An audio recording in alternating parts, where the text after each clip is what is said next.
ఇలా నేను ఇప్పుడు మ్యాగీ వేయబోతున్నా. ఫస్ట్ స్టవ్ ముట్టించుకోవాలి, పెట్టుకోవాలి. ఆ తర్వాత వాటర్ పోయాలి.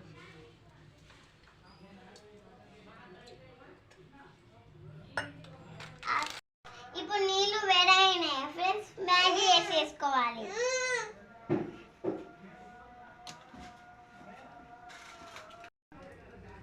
ఇప్పుడు మ్యాగీ ఉడికింది కదా ఫ్రెండ్స్, మసాలా వేసేసుకోవాలి.